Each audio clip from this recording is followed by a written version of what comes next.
British Advanced Pain Clinic, Noppimayam Surgery Duram. For appointments 9155515563. Hi guys, welcome to I dream. నేను మీ Chanakya. Trading విషయాల్లో మనం చాలామంది loss అయిన వాళ్ళ గురించి వింటూ ఉంటాం. కాకపోతే ఎక్కడ సక్సెస్ అయిన వాళ్ళు కూడా ఉన్నారు. అలాంటి సక్సెస్ స్టోరీ ఏదైనా ఉందా? మరి అక్కడ సక్సెస్ అయిన వాళ్ళు ఎలాంటి జాగ్రత్తలు తీసుకుని వాళ్ళు సక్సెస్ అయ్యారనే దాని గురించి కూడా ఇంట్రెస్టింగ్ స్టోరీ చెప్పడానికి ట్రేడింగ్ ఎక్స్పర్ట్ ఉదయ్ భాస్కర్ గారు ఇప్పుడు మనతో పడినారు. మరి ఆయన అడిగి తెలుసుకుందాం. Hi sir. హలో అండి. సార్, ట్రేడింగ్లో అమౌంట్ కోల్పోయిన వాళ్ళ గురించి మనం బోల్డ్ ఎన్నిసార్లు వింటూ ఉంటాం. మనం ప్రీవియస్ వీడియోస్లో కూడా మనం చెప్పుకున్నాం. ఏంటంటే సో మా బాబాయ్ వాళ్ళ ఫ్రెండ్స్ లేకపోతే వాళ్ళు వీళ్ళు ఎదిరింటి వాళ్ళు అని చెప్పేసి అంటుంటారు. కాకపోతే సక్సెస్ అయిన వాళ్ళ గురించి చెప్పుకోవడం మాత్రం చాలా తక్కువ ఉంటుంది. కరెక్ట్. సో అలా సక్సెస్ స్టోరీస్ మీ దగ్గర ఎవరైనా ఉన్నారా? రైట్. సో ఒక normal trader success story please దాని గురించి మా ప్రేక్షకులకు చెప్పారంటే బాగుంటుంది. షూర్ అండి. చాలా న్యూ క్వశ్చన్ మీరు అడిగారు. ఎప్పుడు ఫెయిల్యూర్స్ గురించి వినడం కూడా మైండ్కి మంచిది కాదు. Let's listen a successful and interesting story. ప్రతి సీన్ క్లైమాక్స్లో ఉండే story. So let's get it అండి. ఇది వచ్చేసి May 6th or May 10th 2010 US market within 5 minutes $1 trillion loss. Within 5 minutes $1 trillion. మన ఇండియా జీడిపి వచ్చేసి near to 4 trillion అండి. 5 minutesలో యుఎస్ మార్కెట్ $1 trillion లాస్ అయిపోయింది. ఏం జరిగిందో తెలియదు అందరికి, అందరు షాక్. దాని వెనక ఉన్న పర్సన్ గురించి will discuss today. Okay. Person వచ్చేసి తన బెడ్రూమ్ నుంచి every month he use to earn $9 lakh, అంటే మన ఇండియన్ కరెన్సీలో 8 crores. హీజ్ నవీందర్ సింగ్ అండి, సరారో. నవీందర్ సింగ్ సరారో, నావ్ అని అంటారు, ఎన్ఏవి. నవీందర్ సింగ్ ఇతని పేరు. వీళ్ళు ఇండియన్ ఆరిజిన్ బట్ లండన్ దగ్గర ఉంటారు. నవీందర్ సింగ్ ఫస్ట్ నుంచి ఇంట్రోవర్ట్ పర్సన్. పెద్దగా ఎవరితో కలవడము, అందరితో మాట్లాడడం అవేం ఉండవు. Introvert guy. 2006లో అతని గ్రాడ్యుయేషన్ అయిపోయింది.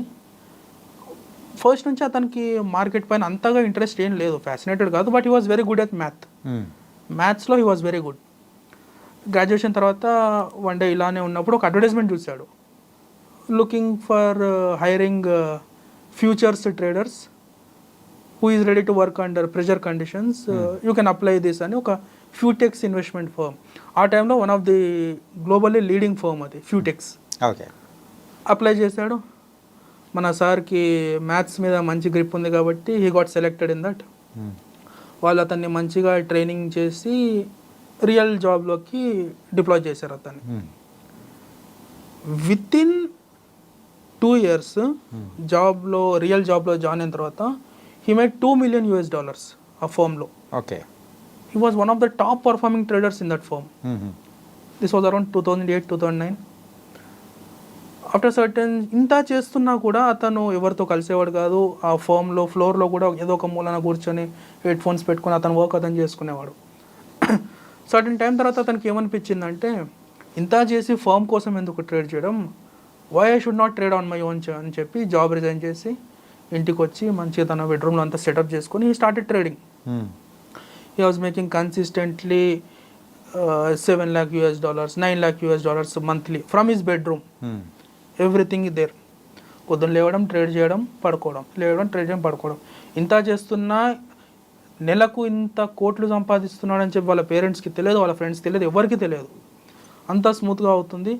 కమింగ్ టు 2009 టైంలో వచ్చేసరికి ఏమైందంటే యూఎస్లో, and he was in London but trading in US markets. Okay. US మార్కెట్లో ట్రేడ్ చేసేవాడు. డౌ జోన్స్, S&P 500 అని ఉంటాయి అవి. సో 2009-2010 టైంలో ఏమైందంటే హెచ్ఎఫ్టీ ట్రేడింగ్ అనేది స్టార్ట్ అయింది యూఎస్లో. High frequency trading. అంటే జనరల్గా మనం ఏం చేస్తాము, 1-2,000 క్వాంటిటీ ఆఫ్ స్టాక్స్ కొనడం, అమ్మడం చేస్తుంటాం. హెచ్ఎఫ్టీ అంటే హై ఫ్రీక్వెన్సీ ట్రేడింగ్. కొన్ని లక్షల్లో ఆర్డర్స్ వాళ్ళు ఇన్స్టెంట్గా బై చేయడం, సెల్ చేయడం, బై చేయడం, సెల్ చేయడం అయిపోతుంది స్ప్లిట్ సెకండ్లో. Buy, small profit, exit. HFT trading ఇది. It is completely run by algorithm, అంటే సాఫ్ట్వేర్. ఓకే. సాఫ్ట్వేర్తో ట్రేడింగ్ అనేది స్టార్ట్ అయింది యూఎస్లో ఆ టైంలో 9-10లో. ఇతని స్ట్రాటజీ ఏదైతే ఉందో, this was getting disturbed by this algo. HFT trading. అంటే ఇతనికి ఎక్కువ ప్రాఫిట్స్ రావట్లేదు నవీందర్ సింగ్కి ఈ హెచ్ఎఫ్టీ ట్రేడింగ్ వల్ల. Okay. So he was feeling low, profits రావట్లేదు అని చెప్పి కొంచెం లో అవుతున్నాడు. బట్ అతని స్ట్రాటజీ మాత్రం మానుకోలేదు, అతను సేమ్ స్ట్రాటజీతో ఉన్నాడు.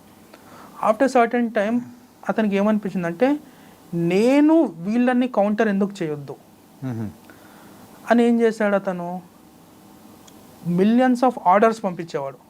అతను బై చేస్తున్నట్టు జస్ట్ ఆర్డర్ పంపించేవాడు, అది ఎగ్జిక్యూట్ అయ్యి ట్రేడ్ స్టార్ట్ అయ్యేలోపు మళ్ళీ క్యాన్సిల్ చేసేవాడు అతను నవీందర్ సింగ్. అండ్ ఇప్పటికే సార్ వచ్చేసి ఒక $5 million ప్రాఫిట్స్ తీసేసుకున్నాడు టిల్ నౌ. 2010 ముందే ఆర్డర్స్ పంపించడం, క్యాన్సిల్ చేయడం.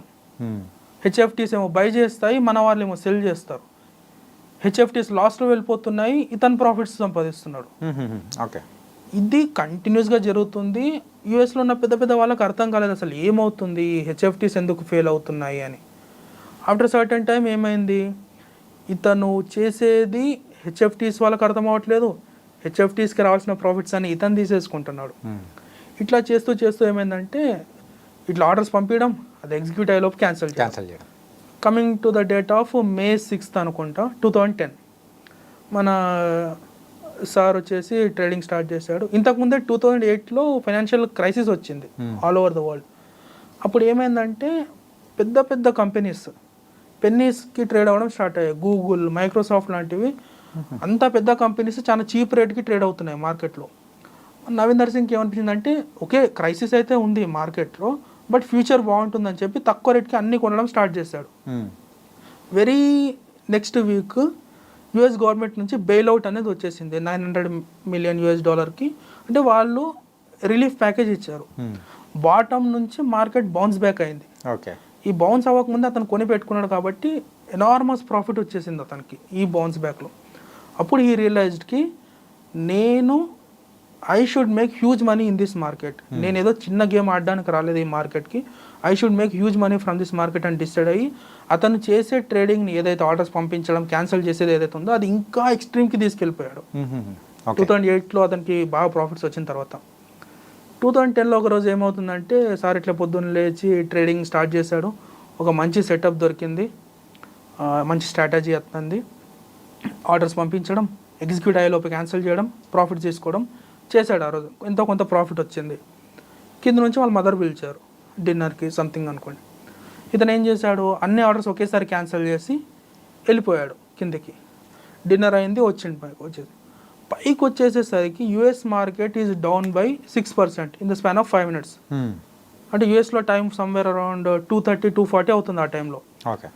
జస్ట్ ఇమాజిన్ అండి, మన ఇండియన్ ఎకానమీలో 25% ఒక 5 minutesలో ఎగిరిపోతే ఎలా ఉంటుంది. Complete US markets in chaos ఒక 5 minutesకి. అసలు ఏం న్యూస్ లేదు, ఏం లేదు, కంప్లీట్ కేయాస్. ప్రతి స్టాక్ ఫాలో అవుతుంది. ఎందుకు రీజన్ అనేది ఎవరికి తెలియదు, ఏం న్యూస్ లేదు, ఏం రీజన్ లేదు. కాబట్టి మళ్ళీ బౌన్స్ బ్యాక్ అయిపోయింది in the span of 5 to 10 minutesలో. ఈ లోపల మన నవీందర్ సింగ్ డిన్నర్ లంచ్ చేసి పైకి వచ్చేసాడు. చూస్తే అరే మంచి సెటప్, మంచి ట్రేడ్ మిస్ అయ్యాను కదా నేను అనుకున్నాడు అతను. కానీ తనకి తెలియదు ఏంటంటే ఆ ట్రేడ్ అట్లా మార్కెట్ అట్లా పడిపోవడానికి రీజనే తను. ఓకే. యుఎస్ మార్కెట్లో $1 trillion లాస్ రావడానికి, $1 trillion జీడిపి వెళ్ళిపోవడానికి రీజన్ తనని తనకు కూడా తెలియదు. ఇదంతా అయిపోయింది, మళ్ళీ మార్కెట్ స్టేబుల్ అయిపోయింది. అసలు ఎందుకు జరిగింది ఇట్లా అని చెప్పి మన దగ్గర సెబీ ఎట్లానో యూఎస్లో SEC అని ఉంటుంది, సెక్యూరిటీస్ అండ్ ఎక్స్చేంజ్ కమిషన్. వాళ్ళు రీసెర్చ్ చేయడం స్టార్ట్ చేశారు ఎందుకు ఇట్లా అవుతుంది అని చెప్తే వాళ్ళకి మరి వ్యాలిడ్ రీజన్ ఏం దొరకట్లేదు.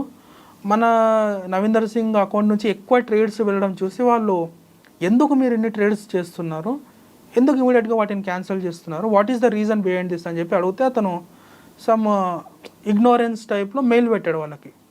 ఐ డో నాట్ రిప్లై, నేను చెప్పాను అన్నట్టు పెట్టేశాడు. వాళ్ళు కూడా అంత సీరియస్గా తీసుకోలేదు తనని. అయిపోయింది, everything was going smooth. And ఈ గ్యాప్లో ఏమైందంటే నవీందర్ సింగ్ దగ్గర ఒక ఇన్వెస్ట్మెంట్ అడ్వైజర్ వచ్చాడు. Okay. And by this time he made $17 million, $17 million he made money. వచ్చాడు, నేను ఎవ్రీ ఇయర్ నీకు 11% రిటర్న్స్ ఇస్తాను, let me handle your money అంటే తను ప్రాఫిట్స్ అన్ని అతనికి ఇవ్వడం స్టార్ట్ చేశాడు. అమౌంట్ అంతా నేను ట్రేడింగ్ చేసుకుంటాను, నువ్వు నా అమౌంట్ని హ్యాండిల్ చెయ్యి, ఎవ్రీ ఇయర్ నాకు 11% రిటర్న్ ఇవ్వు అని. అంతా స్మూత్గా అవుతుంది, ప్రాఫిట్స్ వస్తున్నాయి, అతనికి ఇస్తున్నాడు, ఎవ్రీథింగ్ ఈజ్ గోయింగ్ స్మూత్. ఇంకొక ట్రేడర్ ఏంటంటే అసలు ఎందుకు జరిగింది ఈ 2010లో ఈ క్రాష్ ఎందుకు వచ్చిందని రీజన్ వెతకడం స్టార్ట్ చేశాడు. అతనికి తెలిసింది ఏంటంటే ఒకే పర్సన్ మిలియన్స్ ఆఫ్ ఆర్డర్స్ పంపిస్తున్నాడు మార్కెట్కి, అవి ఎగ్జిక్యూట్ అయ్యేలోపే క్యాన్సిల్ చేస్తున్నాడు అని చెప్పి ఇంకొక కనిపెట్టి అక్కడున్న FBI వాళ్ళకి చెప్తే they issued arrest warrant against him, Navender సింగ్కి. Okay. And fine morning FBI వాళ్ళు వచ్చారు అతని ఇంటికి, అతను అరెస్ట్ చేసి తీసుకెళ్లారు. ఎందుకు అంటే ఇతను చేసేది స్పూఫింగ్ అంటారండి, అది బ్యాండ్ వే ఆఫ్ ట్రేడింగ్, అలా చేయొద్దు. మ్యానిపులేషన్ ఇది, మ్యానిపులేషన్ ఆఫ్ స్టాక్ మార్కెట్. అది ఆర్డర్స్ పంపిస్తే కొనాలి, మళ్ళీ ఇమీడియట్గా క్యాన్సిల్ చేయడం ఏంటి, దట్టు అంత హ్యూజ్ నెంబర్లో మార్కెట్ని మ్యానిపులేట్ చేయడం అయిపోతుంది. అది అరెస్ట్ చేశారు, అతన్ని హియరింగ్ అంతా విని అతని పైన 22 క్రిమినల్ కేసెస్ వేసి 380 years ఆఫ్ ప్రిజన్మెంట్, జైల్ టైం అతనికి శిక్ష పడింది. ఓకే. అతను బెయిల్కి అప్లై చేశాడు. జడ్జి ఏం చెప్పారంటే $5 million ఫైన్ పే చేసి యూ కెన్ లీవ్. సరే, నా దగ్గర అంత అమౌంట్ ఉంది కదా, $5 million is not an issue అని చెప్పి అతనికి లాయర్ చెప్పాడు, నా ఇన్వెస్ట్మెంట్ అడ్వైజర్ని కన్సల్ట్ అవ్వండి, అతని దగ్గరే ఉన్నాయి నా ప్రాఫిట్స్ అన్ని, you can get that money అని. లాయర్ వచ్చేసి ఇన్వెస్ట్మెంట్ అడ్వైజర్ని కన్సల్ట్ అవుతే అతను ఏమంటాడు, నా దగ్గర అమౌంట్ ఏం లేవు, నేను అంతా లాస్ అయిపోయినా. ఇతని దగ్గర నవీందర్ సింగ్ దగ్గర ఉన్న అమౌంట్ అంతా FBI వాళ్ళు ఫ్రీజ్ చేసేసారు. ఓకే. ఇతని దగ్గర ఏం లేదు, అంత జైల్ టైం పడింది శిక్ష. బయటికి వెళ్ళాలంటే బెయిల్ కట్టాల్సిన అమౌంట్ ఇన్వెస్ట్మెంట్ అడ్వైజర్ హ్యాండ్ ఇచ్చేసి.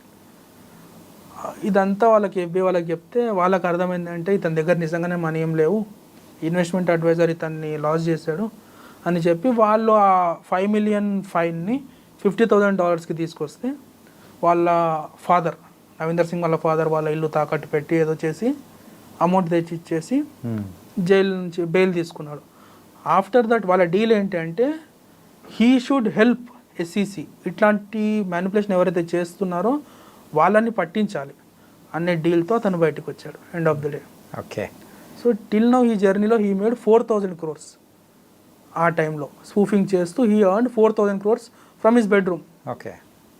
ఇట్లా అతను still he is working with SEC.